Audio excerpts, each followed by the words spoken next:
Timnas Inggris sudah krisis kiper top sejak beberapa waktu yang lalu. Kamu mungkin lupa kapan pertama kali Inggris punya kiper jago yang tampil ngeri. Sampai sekarang, skuad The Three Lions cuma diperkuat oleh kiper-kiper papan tengah, bahkan kiper pelapis. Cetak Gol akan menganalisisnya sebagai berikut. Sebelum ulasannya dimulai, tim Cetak Gol mau kasih tahu info menarik tentang yang namanya 90 bola. Jadi, kamu bisa lihat jadwal, prediksi, dan update hasil pertandingan di detik itu juga. Dari Liga Top sampai Liga biasa aja. Dari Liga Champions, Liga Inggris, Liga Italia, sampai Liga Indonesia, kalau sudah mulai. Langsung aja ke websitenya 90 bola atau klik di link yang ada di deskripsi dan di kolom komentar. Ingat skor bola, ingat 90 bola. Dari Liga Top sampai Liga biasa aja. Big Six yang anti kiper Inggris.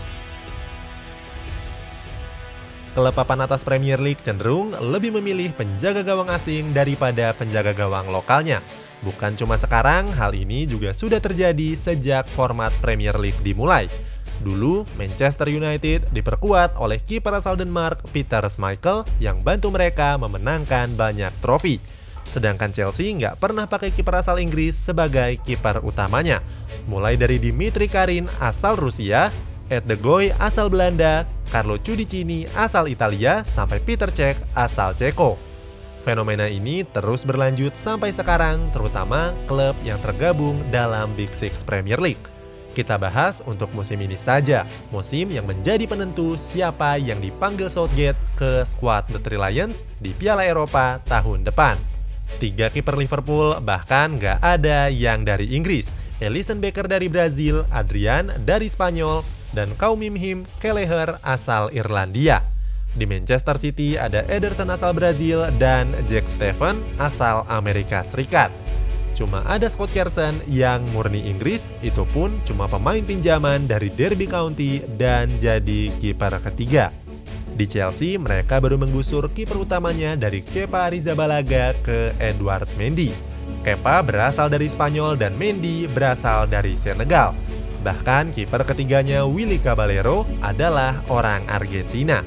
Manchester United sedikit lebih baik dengan keberadaan Dean Henderson yang asli Inggris. Cuma posisinya masih kalah dominan dari David De Gea asal Spanyol. Di lapis ketiga ada kiper Argentina Sergio Romero. Tottenham Hotspur baru saja melepas kiper asal Inggrisnya Joe Hart ke Burnley. Sementara di posisi utama dan lapis keduanya ada Hugo Lloris asal Prancis dan Paulo Zaganiga asal Argentina. Terakhir ada Arsenal yang setia dengan kiper asal Jerman Bernd Leno.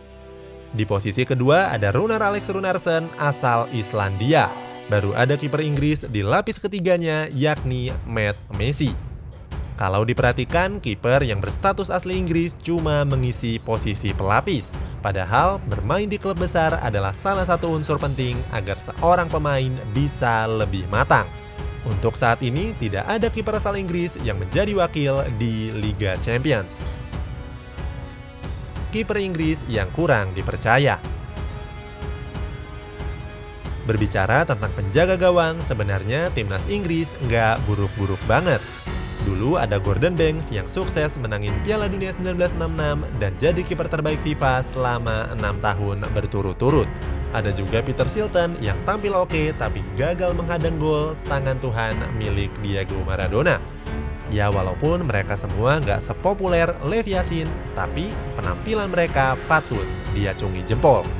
Arsenal juga pernah nyumbangin kiper legendaris dengan rambut gondrong dan kumisnya yang khas, yakni David Seaman.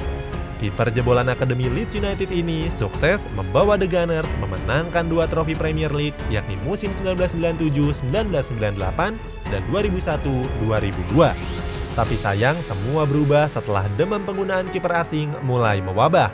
Klub papan atas dengan finansial yang baik berlomba-lomba mendatangkan kiper top dunia. Liverpool rela mecahin celengannya buat beli kiper mahal Alisson Becker. Chelsea berjudi dengan mendatangkan Kepa Arrizabalaga dari Athletic Bilbao. Walaupun pada akhirnya kita tahu kalau Chelsea rugi bandar. Sementara Manchester City yang kedatangan Pep Guardiola langsung membuang Joe Hart ke klub yang lebih kecil. Klub papan tengah ke bawah biasanya jadi tempat penampungan bagi kiper buangan klub-klub besar. Timnas Inggris tidak punya banyak pilihan untuk pemain dengan posisi kiper. Bahkan The Three Lions pernah memanggil kiper buangan jebolan akademi besar. Saat itu Heaton hanya bermain di divisi Championship bersama Burnley.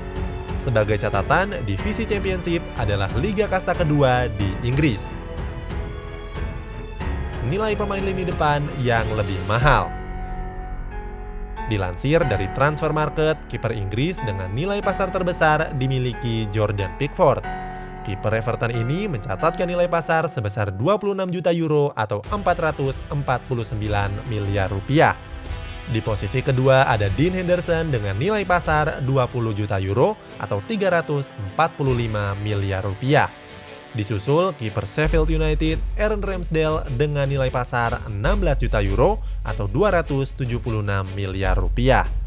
Bandingkan dengan winger Manchester City, Raheem Sterling yang mencatatkan nilai pasar sebesar 128 juta euro atau 2,2 triliun rupiah. Dibandingkan dengan Jordan Pickford, nilai pasar Raheem Sterling bahkan 5 kali lebih besar. Selain karena kualitasnya berbeda, mungkin saja anak muda di Inggris sadar kalau memilih posisi kiper membuatnya lebih sulit bersaing di negaranya sendiri. Kalah saing lekat dengan nilai penawaran yang lebih kecil.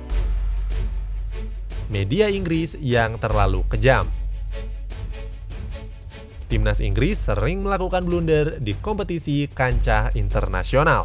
Salah satu yang terburuk terjadi pada Piala Dunia 2010. Waktu itu Robert Green bikin skuad The Three Lions gagal menang lawan Amerika Serikat. Datang sebagai tim tangguh, Inggris begitu diunggulkan untuk menang. Apalagi di bawah kepelatihan Fabio Capello, Inggris mencatatkan 9 kali menang dalam 10 laga terakhir. Steven Gerrard sudah membuka keunggulan sejak menit keempat. Sayang gawang mereka yang dikawal Robert Green harus bobol pada menit 40. Gol tercipta lewat tendangan spekulasi dari Clint Dempsey. Bola yang mengarah ke Green gagal dikuasai dan terlepas dari dekapannya. Bola tersebut kemudian bergulir pelan ke arah gawang dan gagal direbut Robert Green, menjadikan skor 1-1 bagi kedua tim. Selain Robert Green, sederet kiper timnas Inggris lainnya juga sering melakukan blunder. Mulai dari Paul Robinson, Scott Carson, David James, David Seaman, sampai Joe Hart pun nggak terlepas dari rangkaian blunder. Rentetan blunder ini disebut berasal dari tekanan media Inggris yang begitu kejam. Mereka sering membandingkan dengan kiper lainnya yang tampil lebih baik. Hal ini berpengaruh pada mental mereka dan berujung dengan penampilan yang buruk di bawah mistar. Kurangnya jam terbang internasional. Slot kiper timnas Inggris sekarang diisi Jordan Pickford dari Everton, Dean Henderson dari Manchester United, dan Nick Pope dari Burnley. Dari ketiganya, cuma Dean Henderson yang pernah berlaga di Champions League. Itu pun cuma dimainkan sebanyak 1 kali. Di Champions League musim ini, Dean Henderson baru dimainkan 1 kali pada laga melawan Istanbul Başakşehir. Sayang, kiper 23 tahun ini harus bobol 2 kali dan Manchester United gagal menyelamatkan 3 poin. Sementara Jordan Pickford pernah tergabung dalam skuad Everton yang berlaga di Europa League tahun 2017 lalu. Dalam kompetisi itu, Pickford cuma turun dalam 3 laga dan bobol sampai 7 kali. Sedangkan Nick Pope cuma pernah bermain di kualifikasi Europa League tahun 2018 yang lalu, itu pun cuma 1 laga. Sehabis itu, Pope mengalami cedera bahu dan gak bisa menerusin pertandingan. Itulah sederet alasan kenapa timnas Inggris tidak punya banyak kiper yang bagus. Ini adalah ulasan cetak gol yang didukung dari data-data yang dikumpulkan. Setuju atau punya pendapat lain? Coba tuliskan di kolom komentar.